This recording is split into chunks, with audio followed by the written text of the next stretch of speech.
Catholic history is full of, I think, more instances of confusion like this than we necessarily want to allow for. I think there were a lot of times where you can look at Liberius and Athanasius. Did he or didn't he excommunicate Liberius? And it's going to go round and round. You're going to see it in the comments section right here in your show about Liberius, because these things are really not settled.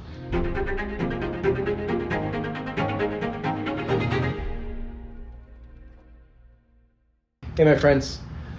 As we are now entering into the time of the Synod on Synodality, which we know is going to be a nightmare for the Church, the lead up, all of the picks of the Pope, and all of what's led to the Synod itself, just a nightmare. So we're entering into a literal nightmare in the Church. And as you know, we're going to have Rome Life Forum at the end of the Synod. We're going to have a press conference right before the Forum, exactly after the completion of the Synod, where Catholic leaders, lay Catholic leaders, are going to stand for tradition, going to stand for the traditional faith against any novelties that might crop up. And I can't think of anyone better to speak about that than someone who has fought this fight for not only this last decade, when it's been the most insane, but has fought it in his family for generations.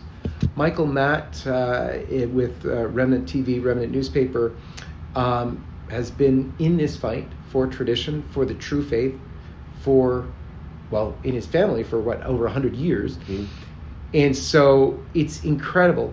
And he comes not only from that family tradition, he comes from a tradition of his own faith and devotion to this, which is truly remarkable. Stay tuned for this episode of the John-Henry Westen Show. Hey, my friends, now is the time to stand up and fight. We are just about to have the Synod on Synodality, and everything that you've seen indicates that it's going to be an absolute disaster.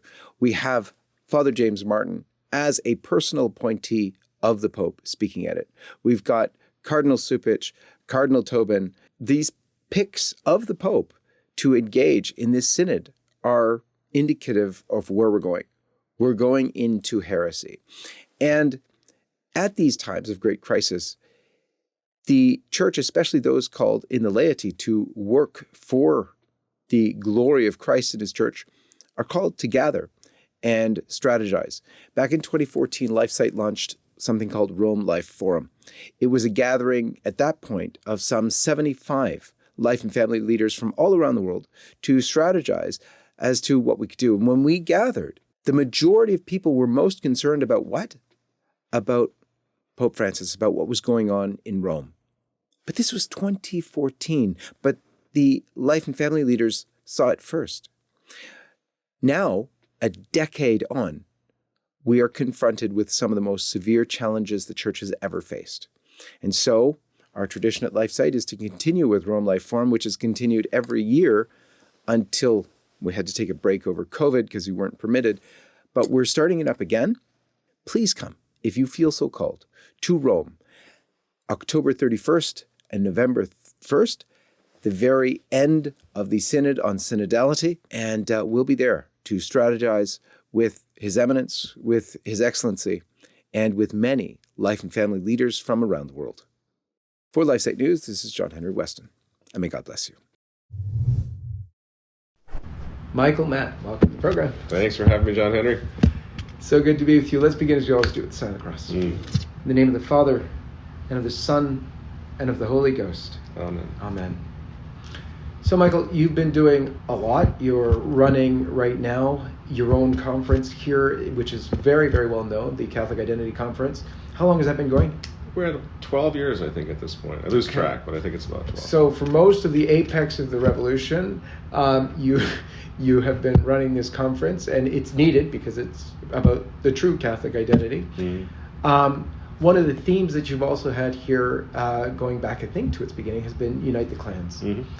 And that's never been more needed as it is today. We're seeing a division like I didn't think possible. I thought that we had enough division with, just trying to keep orthodoxy in play, and orthodoxy particularly around marriage and the family, which has been somehow the focus of so much of the attack. But of late anyway, and for you forever, the Mass has been under attack and a focus point. It's obviously, and I grew in my development actually of understanding the faith largely thanks to you and your focus on the Mass. I mean, I had it from my youth and stuff like that, but really didn't focus on it till after really watching what you were doing and realizing, oh my gosh, obviously if they want to attack the faith, they're going to attack the Mass first. Mm-hmm. So tell us about Unite the Clans, why that came so strong for you. Unite the Clans is I think it's largely sort of misunderstood or overcomplicated, I should say, because people think what it means is, we got to put an effort together whereby every fraternity of St. Peter priest and every society of St. Pius X priest and every Institute of Christ the King priest and every saint of a con, whatever, everybody has to be exactly united before the mission to unite the clans is a success. And of course, that's not what it is at all. Because the clans, literally, specifically, I think you'd say is much more of an etymology or a definition as families. Families. We're talking about uniting the families, which is uniting the Christian family of the world. All these families in the Catholic Church are fighting against the culture war. They're homeschooling. They're doing everything they can to survive and have the children keep the faith. Most of them go to the Latin Mass that I'm talking about. Not all of them. Many of them do not. They don't have access to the Latin Mass. There used to be this idea that if you didn't go to the Latin Mass, well, you ostracized, you get away from me. That's not fair, quite frankly. There are a lot of people who are doing the very best they can to find the best liturgy they can. Of course, I exclusively go to traditional Latin Mass, but that doesn't mean I anathematize everybody who doesn't have access to it. So it's basically, Unite the Clans is basically a question of what are we called to do before God with respect to Christian charity. We're called to do everything we possibly can to unite, and if we do that, if we don't let things like disagreements, internecine squabbling get in the way of bringing us all together as Christian men and women, we're going to become a force to be reckoned with. And I think we have become, and by we I just mean faithful Catholics, that's it. We've invented nothing new. Our security, our assurance that we have the truth is that we stand on the teaching of Holy Mother Church, the infallible teaching of the Church. We've invented nothing new. So if we can come together on that and say, listen, there's nothing in the creed that says, I believe in the Pope. So the Pope should not be, at this particular point when we have, I would say, the worst Pope in history, shouldn't necessarily be a point of division. What unites us as families is our belief in every tenet of the creed. And that's most important. Can I say the creed with you? And can we sort of try to survive this incredible, unprecedented period of revolution in the Church? And I would say, yes, it's absolutely not only possible to unite the clans, it's already happening. In fact, it's just to a large degree, it's already happened. Traditionis Custodes itself, which is the Pope's message or his attempt to cancel the Latin Mass, is proof positive how the clans of Christendom have come together to such an extent that a very modernist, globalist Pope sees the uniting of those clans as a serious threat. And in a sense, he's sort of making a fool of himself right now, trying to cancel the mass of little homeschool families and kids. And you know what I mean? Like, these are not militant people who are trying to make war on the Pope. They're just simple families trying to survive. And yet he seems to see that as a serious threat. And you know what? He's right. It is a threat. He should see it as a threat because we're not going away. Now, it's a very interesting thing we have playing out before us because, and it struck me like a ton of bricks, and that was when I saw good cardinals fighting good cardinals, good bishops fighting good bishops. I always used to think Akita was about, when in her message, Our Lady of Akita talked about, you will come to a time when you will see bishops fighting against bishops, cardinals against cardinals. I always used to think, that's obviously that the good cardinals have to fight against, it'll be Burke against Subich, but obviously it has to be because they have to defend faith. The upset over many of the latest things, the traditional Mass being one, but also over COVID and the jab mandate, but also over this concept of the Pope. Now, what is the Pope? Is he the Pope or whatever? A lot of that has created divisions inside the church hierarchy, but among the good, among those who you'd say should be all in the United Clan because we're trying to defend the faith. And yet there is such massive, massive division. And it's really tough. I've taken a position that is really neutral because honestly I don't know. But it's hard to sit in the middle when you're watching really good, holy men and women be on either side of a debate that's massive. The thing with the Pope, we all know that Father Altman has come out and said what he said, and that created a massive stir in the church.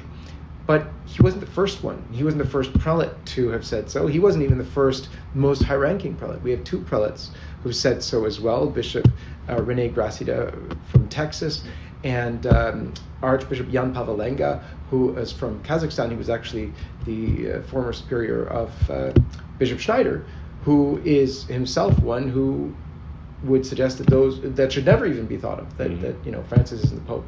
But they're both retired. And maybe that's something because they're both retired. I'm trying to put this together and where this fits in terms of church history and where we are. I'd love to hear your thoughts.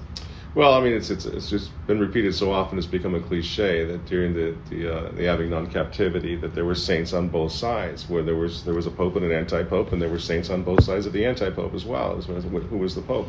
So Catholic history is full of, I think, more instances of confusion like this than we necessarily want to allow for. I think there were a lot of times where you can look at Liberius and Athanasius. Did he or didn't he excommunicate Liberius? And they're going to go round and round. You're going to see it in the comments section right here on your show about Liberius, because these things are really not settled. And so I think what we have to consider is, again, where's everybody at on this, and what can we do to stay together? Like hold it together. So for example, you mentioned two retired bishops. Even if Bishop Schneider or Bishop Strickland thought in their heart of hearts, which they don't as far as I know, but let's say they thought that Francis isn't the Pope, he's lost the Pope through heresy or whatever, we would have to ask ourselves a question. If they make that pronouncement too soon, they take themselves and their influence out. So now we say, okay, well, you got to say the right thing. You got to speak the truth no matter what, right? Well, maybe. Sir Edmund Campion didn't think so. St. Thomas More didn't think so. They kept it to themselves because they know they have to stay in the fight for as long as they can. Father Michael Pro with the Cristeros, he could have gone out and gotten himself killed on day one. I denounce Caius, and died. No, he dresses in disguise. He goes out even as a ladies' man, like kind of go hit the town as a priest, so he can administer to his flock, so he doesn't die on the first hill that comes along. And so I think it's really important to think about the advantage. Like what is the best chance we have to undermine what's happening in the Vatican right now? Is it for each of us just to go rogue and we have our 15 minutes of fame and we said it like it is, and pretty soon we're talking to our mom and her friends, and that's it? Because everybody else is like, I don't know, as you said. So I think if there's a chance that Francis, is going to continue to go down this road, it's going to become very untenable, the situation. We're going to find out after the Synod, or during the Synod. What we want right now is for rightful authority to exercise the maximum influence to stop this Pope, or to stop what's happening in the Vatican, put it that way. And if we begin going off half-cocked and too soon, well, the Cardinal Mullers of the world, the Bishop Schneiders, the Bishop Strickland are going to pull back. What do we got then? We got a division in the most organized opposition Francis has ever faced. So there is a strategic concern here to say, okay, well, I don't have anything to lose. I could say it right now, Francis isn't the Pope, and then I get to keep doing my work, fine. If Bishop Schneider does that, he's done. If Cardinal Muller does that, he's not even Cardinal Muller anymore. He's Archbishop Muller, because Francis made him a cardinal. You see what happens, how it unravels? So you have to ask the question, is it cowardice that prevents them? Or is it a certain desire, like a Father Pro, like Edmund Campion, like a Klaus von Stauffenberg going after Hitler, keep your powder dry until you can maximize your influence to stop a terrible situation from getting any worse? And there's where I would encourage your viewers to pray about this. It may not be that the best thing you can do is declare Francis isn't the Pope. That may be, John-Henry, exactly what he wants. Because then he can say to the world, well, look at these crazy traditionalists. I'm the one in white. I live in the Casa Santa Marta. I'm the Pope. He can look at the entire world and say, is there a Pope? And the whole world says, yes, there is a Pope. Who is the Pope? You are, Francis. You see? He has that. That's his strongest card to play. And he looks at us, and we say he's not the Pope. He says, who cares? Mm-hmm. So what have we done? We've minimized our ability to put pressure on the Vatican, because we're all talking about the next conclave now, I think. I think that's the best hope. I know what you're thinking. That's going to be a disaster, and I think it probably will be, but the Holy Ghost has intervened in the past, and he may again, and I think we need to help the cardinals and the bishops who are applying the pressure as best as we possibly can. Because as you just said, you're a smart guy and you do this for a living. You don't even know for sure.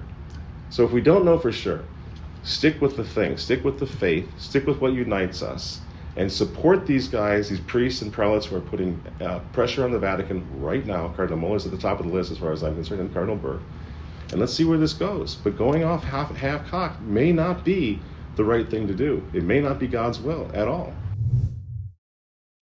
Hello, friends. To celebrate the momentous overturning of Roe v. Wade, we at LifeSite have minted just under 10,000 of these brand new limited edition pro-life silver rounds. Now, each round is stamped with the image of the Supreme Court of the United States, featuring the date that the High Court delivered this historic victory. And on the front of our pure silver rounds, LifeSite's logo surrounded by a brilliant sunburst and draped with olive branches. They, of course, commemorate our 25-year anniversary of LifeSite News. We began in 1997 in September, so September of 2022 was 25 years. These 1-ounce silver rounds are available from our partners at stjosephspartners.com, where you can fulfill all of your silver and gold needs in this perilous time. May God bless you. With that, with regard to Pope Francis, you said at the outset that he's the worst pope in history. I don't even think that's contestable anymore. I also don't think it's contestable that he's guilty of heresy. 4 formal ones in documents, but then not every time, but you know what I mean? So often when he opens his mouth, particularly when he's in a plane, just flouting church teaching. Now, funny, he does say stuff that is in accord with church teaching. This last week, he defended life in terms of going down the euthanasia road. But he does this, but I've seen him do this so many times, go down one way and then go the other way hard. Mm-hmm. And so much so that I cringe. Every time he says something pro-life, I'm like, oh, what's coming? Yeah. I remember what his strongest statement on life was, abortion is not only wrong, it's a crime. But contraception is a lesser evil. Mm-hmm. And I was like, hokey. And the pro-life world concentrated on the pro-life comment and didn't look at what he was saying about contraception, basically overturning the teaching. I'd like to hear you on that first. And I have another question follow-up for you that's going to be very interesting about the false prophet. But tell us what you've seen about this communication from Francis of going one way, saying something good, and then turning around. He's the consummate modernist. Only I would say he's not that smart. For a Jesuit, I don't think he's that smart, because we're all seeing through him. People have been seeing through Francis from the beginning. When he has 1.5 languages, I don't think he's the cosmopolitan modernist that people are ascribing or thinking, well, he's a Jesuit, he must be. I don't think he's that brilliant, because he keeps making these mistakes. His position on abortion, okay, it's like hiring a hitman. Okay, that sounds terrible, and we're all, that sounds great. We're all, going to jump on that. But what about the mortal sin of abortion? What about everlasting damnation?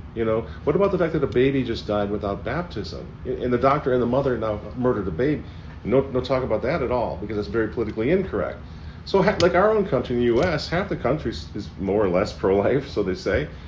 Saying comments like that from the Pope, it's kind of like, duh, he's the Pope. Yeah, I guess he's not in favor of abortion. Good for him. But I mean, oh my gosh, is the bar that low? So I would say, to answer your question, I think the other day I confronted a good friend of mine. And I said, okay, you think Francis has lost his office through heresy? What would be his number one heresy, in your opinion? What is the number one heresy? And he went, well, probably Pachamama. And I said, and what dogma did he deny through the Pachamama scandal? And he couldn't come up with it. This is a good guy. He's a smart guy. And this is what we have to do with almost everything he says. What dogma did he deny when he said, gee, when Our Lady was at the foot of the cross, she must have been thinking, you lied to me. That's a ridiculous thing to say, but that's not heresy. So, and I'm not defending him in the least. I'm saying we need to hone our polemic so that we really understand. So you remember the famous one, John Paul kissed the Quran. Heresy, he's not the Pope. We don't know what he meant by that. We don't know if he even knew it was the Quran. We don't know if he was just doing something he thought dignitaries and heads of state are supposed to do, venerate something. We don't know anything about that, right? So I think that's the big problem with Francis, is he knows we don't. So he plays both sides of things. He says one thing, then he'll say it again. It's like he's right from the beginning. He'll say these things about the devil, how bad the devil is, because he has a sort of South American attitude about that sort of thing. They have festivals and pageants in the streets where they have devils, dressed up, and then they have angels, and they go through the streets, and it's a beautiful thing to see, actually. But he knows that's going to play. But is that the Holy Father really going up against evil, or is that him sort of tossing a bone to the little children and the older people who still think that, you know, hell and the devil is a relevant thing? I don't know, and that's just the point. We don't know. So I think when it comes to this, on all of these issues, you have to, and if you don't know for sure, go to a good theologian and say, okay, was that heresy? Did he just deny a dogma of the faith? And then it gives you a starting point. Yeah. But just looking at all the scandals and saying, I know those are all heresies, if you say that, I think then you run the risk of minimizing again, reducing your ability to have a serious influence with people right now who are very confused because they kind of went off half-cocked on something. Yeah. When Francis said to the kids in Argentina, wherever he went, no, he wasn't in Argentina, one of the World Youth Days, go out and make a mess. All right, that's ridiculous, but it's not heresy. No. Amoris Laetitia was heresy in his first allowance for divorce remarried communion, and even in there, when it was confusing, and people said, well, and we had those theologians make the interpretation, they had to do mental gymnastics to interpret it properly. Then Francis came out in the Acta Apostolicae Sedis to clarify, no, he meant the heretical interpretation. So it's clear in certain cases.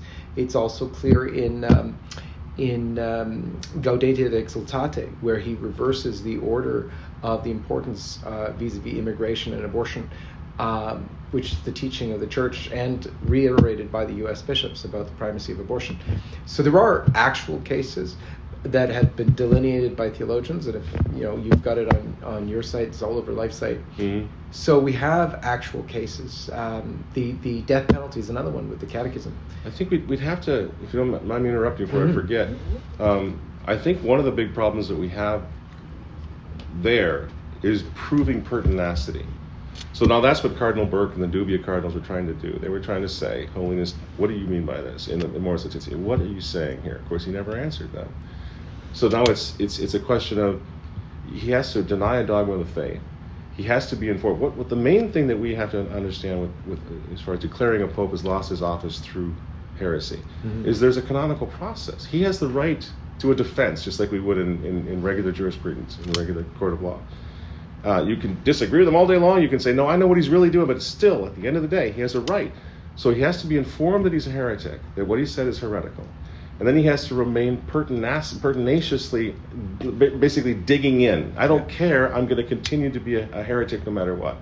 Because otherwise what you have is you have like the famous case of Pope John the 22nd on the particular versus general judgment. So the question is, we all agree that Pope John the 22nd accepted or publicly taught a heretical proposition or position, and that he held to it, and that it was official. Did he lose his office during the time from when he first made this heretical proclamation to the time that he recanted, which he did towards the end of his life? He recanted because traditionalists applied pressure and said, this is heresy. And I've asked lots of theologians about, did he lose his office? Because that's key. If John the 22nd lost his office, it settles it for us. But did he? Not one person says, not one theologian I've talked to maintains that he lost his office due to heresy. Pope Pius X talks about the modernists, which modernism he calls the synthesis of all heresies. That's pretty serious. Did he say anything about them being outside the church or losing their office? No. He says they're at the heart and bosom of the church, and that's the problem. So that's where it gets really ticklish. We can, I'm not a theologian, I'm just a guy. But in talking to theologians, like, wow, this is so complicated, and the church never envisioned, I don't think, a Francis, and that's a big problem too. Yeah. They never saw. So everything we know about papal infallibility and indefectibility comes from this idea: you will never disagree with a pope. A pope is always going to be strengthening doctrine, not undermining it. Well, we have one now who fits the bill of what Cardinal Saint Robert Ellerman mentioned. He's trying to destroy the church, so you have to resist him. Yeah. But that doesn't settle it, because for every Bellarmine quote I can give, I know our State of a Conscious Defense can come back with 5 more. And that's why it gets really murky. It's very difficult to determine. Yeah.